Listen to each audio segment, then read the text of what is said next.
जय हिंद, नमस्कार। स्वागत है आप सभी का आपके अपने परिवार जीएस फोकस फैमिली में। दोस्तों, आज के इस वीडियो सेशन के माध्यम से हम बात करेंगे इंडियन पॉलिटी की एक बहुत ही महत्वपूर्ण चैप्टर डीपीएसपी के ऊपर, जिसको हम हिंदी में नीति निर्देशक तत्व के नाम से जानते हैं।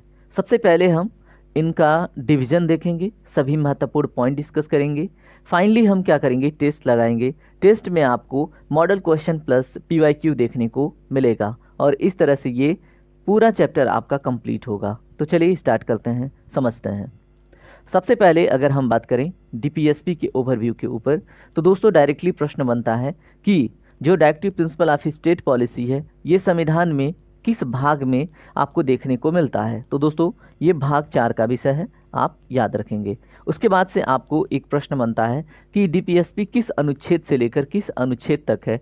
तो दोस्तों आप याद रखेंगे 36 से लेकर 51 तक आपको डीपीएसपी देखने को मिलता है, यानी कि राज्य के नीति निर्देशक तत्व कह लें या सिद्धांत कह लें, आपको देखने को मिल जाते हैं।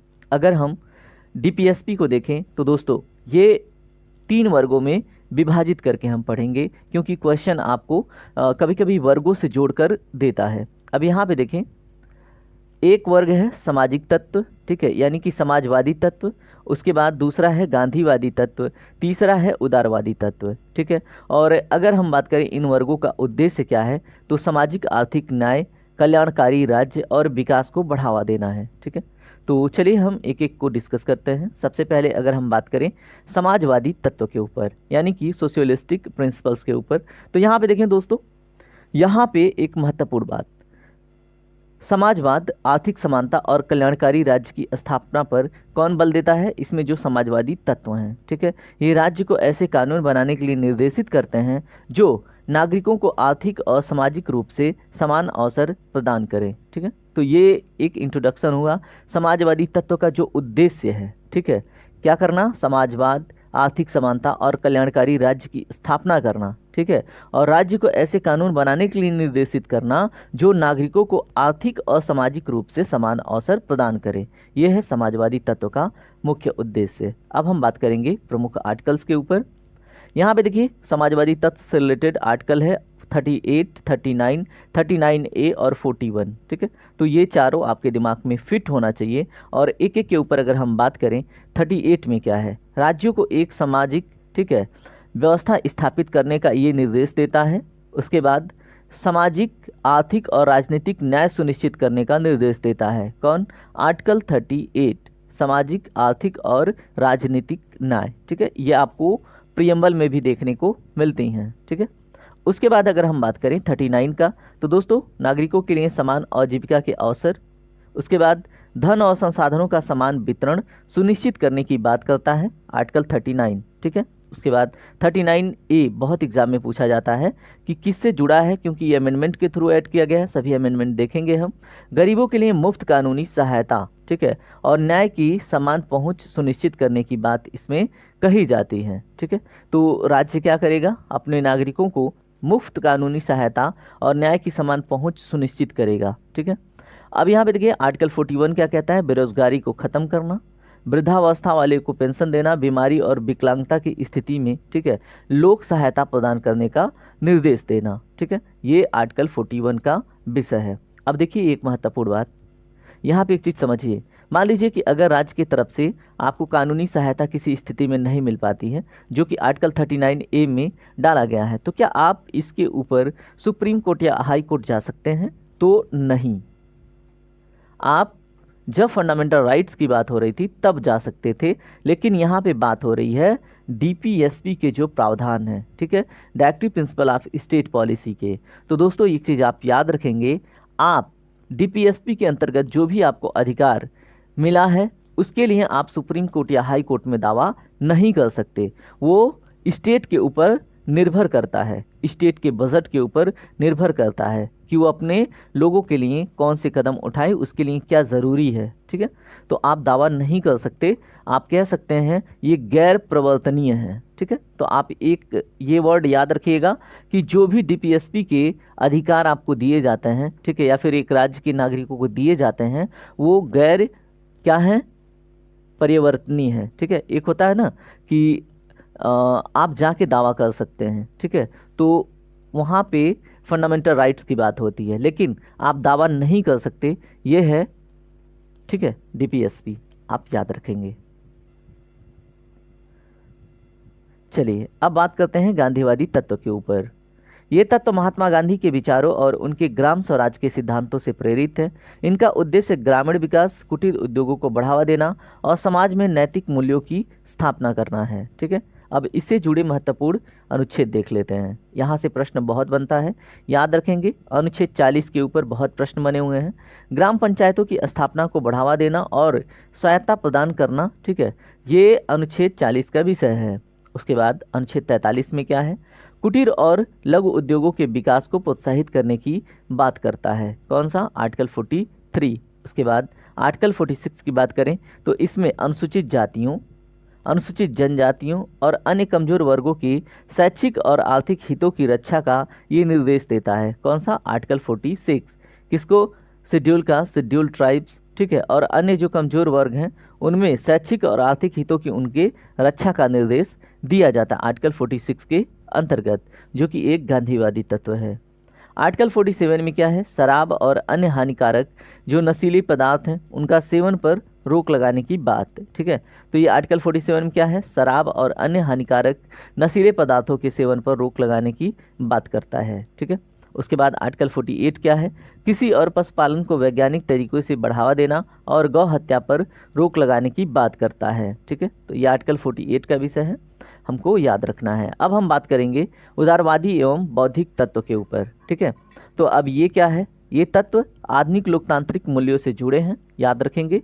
उसके बाद राज्यों को एक ऐसे कानून बनाने के लिए निर्देशित करते हैं जो न्याय, स्वतंत्रता और अंतर्राष्ट्रीय शांति को बढ़ावा देता है। ठीक है, तो इसको हम बोलते हैं लिबरल इंटेलेक्चुअल प्रिंसिपल, यानी कि उदारवादी एवं बौद्धिक तत्व। अब इससे जुड़े प्रमुख आर्टिकल्स देख लेते हैं। यहाँ पे देखें, आर्टिकल 44 की जब बात होती है तो पूरे देश के लिए एक समान नागरिक संहिता यानी यूनिफॉर्म सिविल कोड लागू करने की बात करता है आर्टिकल 44। आप हमें कमेंट में बताएंगे कि पहला राज्य कौन सा बना है जो अपने वहाँ यूनिफॉर्म सिविल कोड लागू किया है। ठीक है, ऑप्शन है गोवा या फिर केरला, या फिर आप बताएंगे अपने हिसाब से।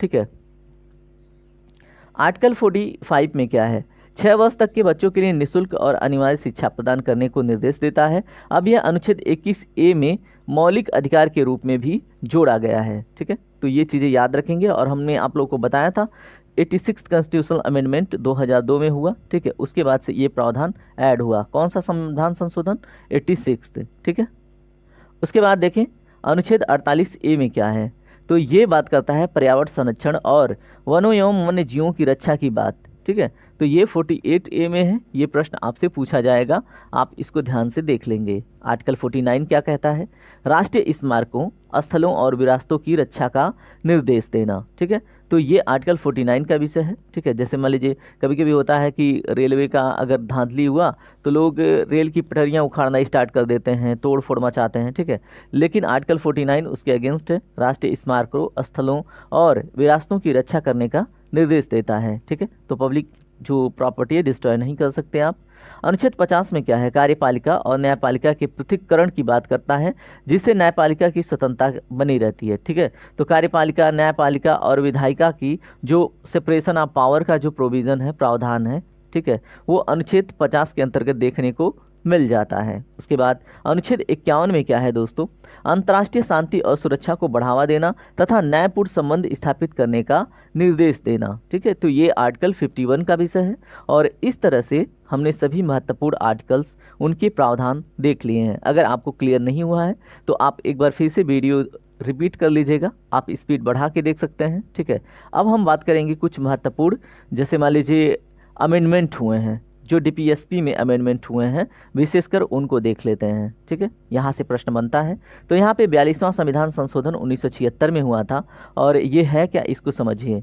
इसमें कुछ नए प्रावधान जोड़े गए, जैसे पर्यावरण संरक्षण, समान न्याय, निःशुल्क कानूनी सहायता, श्रमिकों की भागीदारी, बचपन की सुरक्षा और समान कार्य का अधिकार। ठीक है, तो ये 42वें संविधान संशोधन में जोड़ा गया था। जैसे हमने आपको अभी दिखाया था पर्यावरण संरक्षण यानी कि 48A की बात करें, ये भी अमेंडमेंट के थ्रू जोड़ा गया था। उसके बाद निःशुल्क कानूनी सहायता जो आपने 39A के अंतर्गत देखा था। ठीक है, तो ये चीज़ें क्या कही गई थी, जोड़ी गई थी। ठीक है, और बचपन की सुरक्षा, उसके बाद श्रमिकों की भागीदारी, ये सभी 42वें संविधान संशोधन 1976 के विषय में आती हैं। ठीक है, तो हमको याद रखना है क्योंकि हमारे लिए ये महत्वपूर्ण है। उसके बाद देखिए 44वां संविधान संशोधन होता है 1978 में। इसमें जो संपत्ति का अधिकार है वो मौलिक अधिकार से हटाकर कानूनी अधिकार बना और उसके बाद नीति निर्देशक तत्वों को लागू करने के लिए भूमि सुधार जैसे कदम उठा सके। ठीक है, तो ये चीज़ याद रखेंगे। जैसे मान लीजिए अगर प्रॉपर्टी जो है वो फंडामेंटल राइट होती, ठीक है, तो अब मान लीजिए राज्य को अपना डेवलपमेंट करना है, अब उसको बनाना है रोड। ठीक है, और मान लीजिए किसी का खेत बीच में आता है क्योंकि वो किसी की प्रॉपर्टी है, अगर ये फंडामेंटल राइट के कैटेगरी में आता तो ये सुप्रीम कोर्ट हाई कोर्ट चला जाता, मैटर फंस जाती। लेकिन अब इसको लीगल राइट बना दिया गया है प्रॉपर्टी को। ठीक है, अब आप जैसे मान लीजिए उतना दावा नहीं कर सकते, इसलिए अब रोड अगर मान लीजिए आपके खेत से जा रही है तो आपको मुआवजा दे दिया जाएगा और आपके खेत से रोड गुजरेगी। ठीक है, जिससे कि राज्य क्या करे, अपना विकास कर पाए। तो ये चीज़ें आपको याद रखनी है। ये 44वें संविधान संशोधन 1978 का विषय है। उसके बाद 86वां संविधान संशोधन 2002 अभी हमने डिस्कस किया था। इसमें 6 से 14 वर्ष के बच्चों को निःशुल्क और अनिवार्य शिक्षा प्रदान करने के लिए अनुच्छेद 21A जोड़ा गया और पहले अनुच्छेद 45 में निर्देशक तत्वों की, ठीक है, इसमें ये इसका हिस्सा हुआ करता था। ठीक है, तो याद रखेंगे।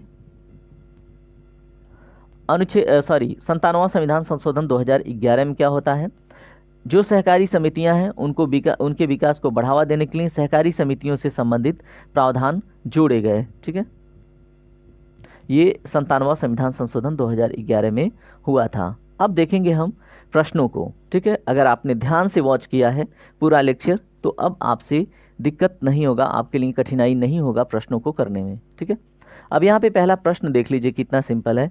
डीपीएसपी किस भाग में वर्णित है? तो दोस्तों शुरू में ही बताया था भाग 4 में, यानी कि ऑप्शन नंबर बी आपका करेक्ट होगा। चलिए बात करते हैं अगले प्रश्न के ऊपर।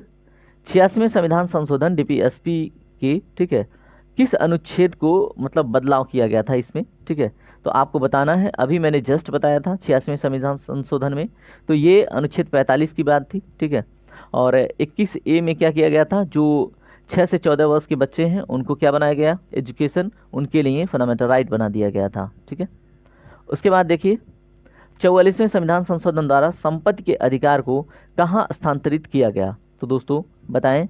इसमें देखिए मैंने फंडामेंटल राइट में भी बताया था, तो ऑप्शन नंबर ए करेक्ट होगा, 300A। ठीक है, 97वें संविधान संशोधन 2011 द्वारा कौन सा अनुच्छेद जोड़ा गया? तो दोस्तों देख के बताइए। इसमें राइट आंसर आपका 43B।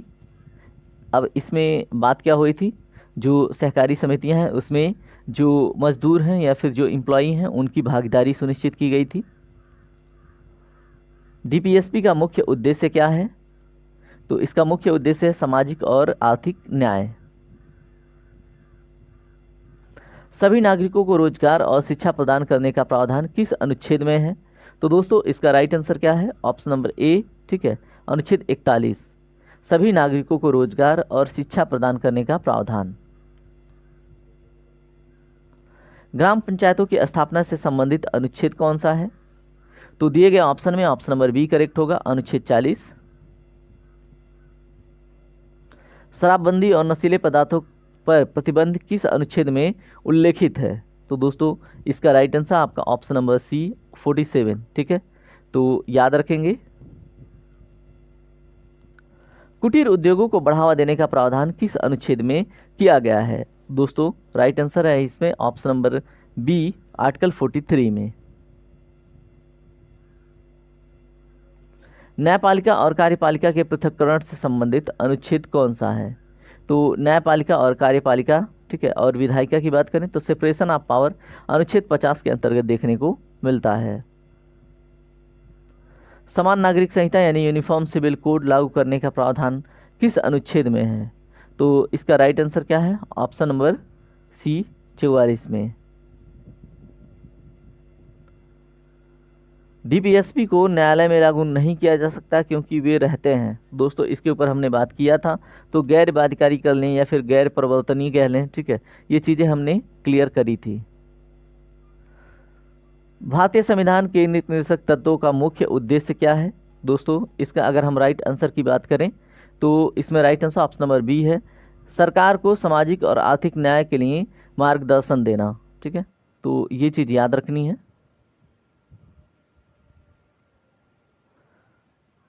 चलिए बात करते हैं अगले प्रश्न पे। भारतीय संविधान में जो नीति निर्देशक तत्व हैं ये किस देश के संविधान से प्रेरित हैं? दोस्तों इसका जो राइट आंसर है ऑप्शन नंबर सी है, आयरलैंड से। ठीक है, बहुत ही महत्वपूर्ण क्वेश्चन है ये, वेरी वेरी इंपॉर्टेंट। देखिए इसमें सभी PYQ और मॉडल क्वेश्चन मर्ज हैं, तो आप ध्यान से करेंगे। क्वेश्चन नंबर 16 देखिए क्या है, कौन सा अनुच्छेद ग्राम पंचायतों की स्थापना से संबंधित है? राइट आंसर इसमें ऑप्शन नंबर बी है, अनुच्छेद 40। अनुच्छेद 44 किससे संबंधित है? दोस्तों इसका राइट आंसर है ऑप्शन नंबर ए, समान नागरिक संहिता से।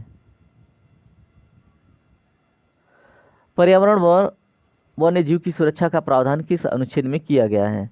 दोस्तों पर्यावरण और वन्य जीव की सुरक्षा से रिलेटेड आर्टिकल 48A है, आपको बताया था। किस संविधान संशोधन द्वारा नीति निर्देशक तत्वों में पर्यावरण सुरक्षा और कानूनी सहायता से जुड़े प्रावधान जोड़े गए?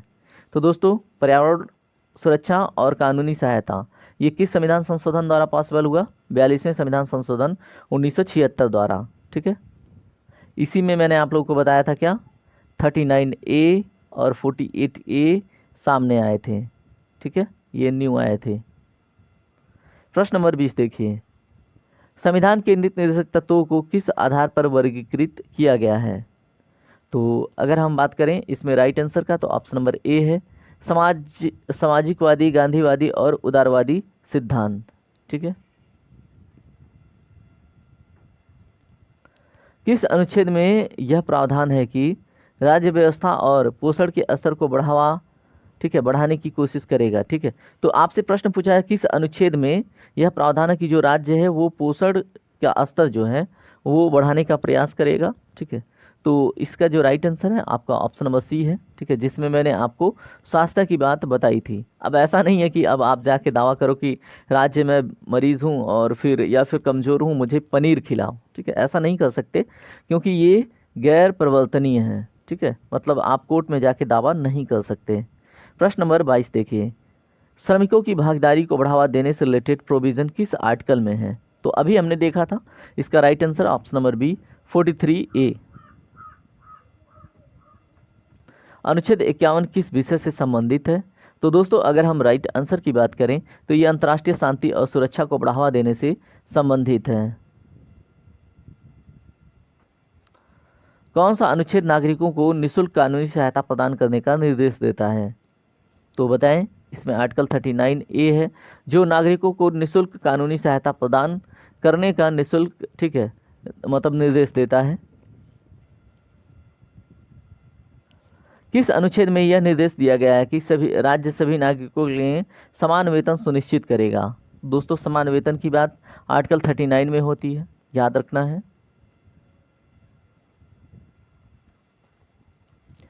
किस केस में सुप्रीम कोर्ट ने कहा कि DPSP और मौलिक अधिकारों के बीच संतुलन आवश्यक है?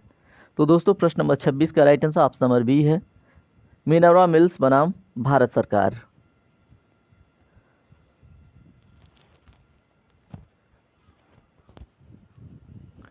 नीति निर्देशक तत्वों को लागू करने का कार्य किस पर निर्भर करता है? दोस्तों प्रश्न नंबर 27 का right answer option number C है, विधायिका पर। ठीक है, किस अनुच्छेद में यह प्रावधान है कि कृषि और पशुपालन को वैज्ञानिक तरीकों से बढ़ावा दिया जाएगा? तो प्रश्न नंबर 28 का राइट आंसर है ऑप्शन नंबर बी, 48 में। समान नागरिक संहिता लागू करने का सुझाव सबसे पहले किस समिति ने दिया था? तो इसका राइट आंसर है ऑप्शन नंबर डी, संविधान सभा। ठीक है, तो समान नागरिक संहिता लागू करने का सुझाव सबसे पहले किसने दिया? संविधान सभा ने। उसके बाद अगर हम बात करें प्रश्न नंबर 30 के ऊपर, DPSP का कौन सा वर्ग गांधीवादी विचारों से प्रेरित है?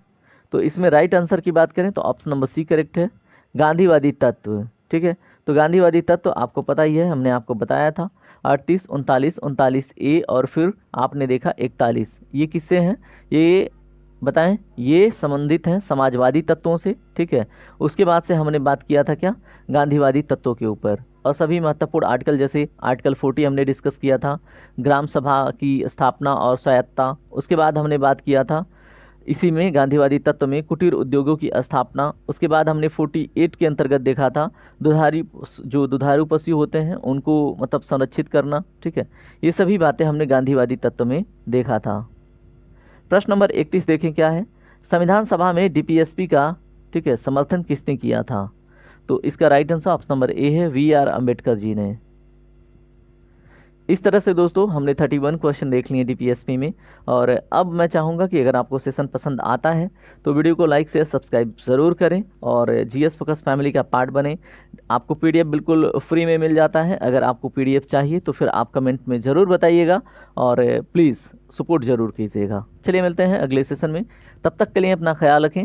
जय हिंद, जय भारत, आपका दिन शुभ।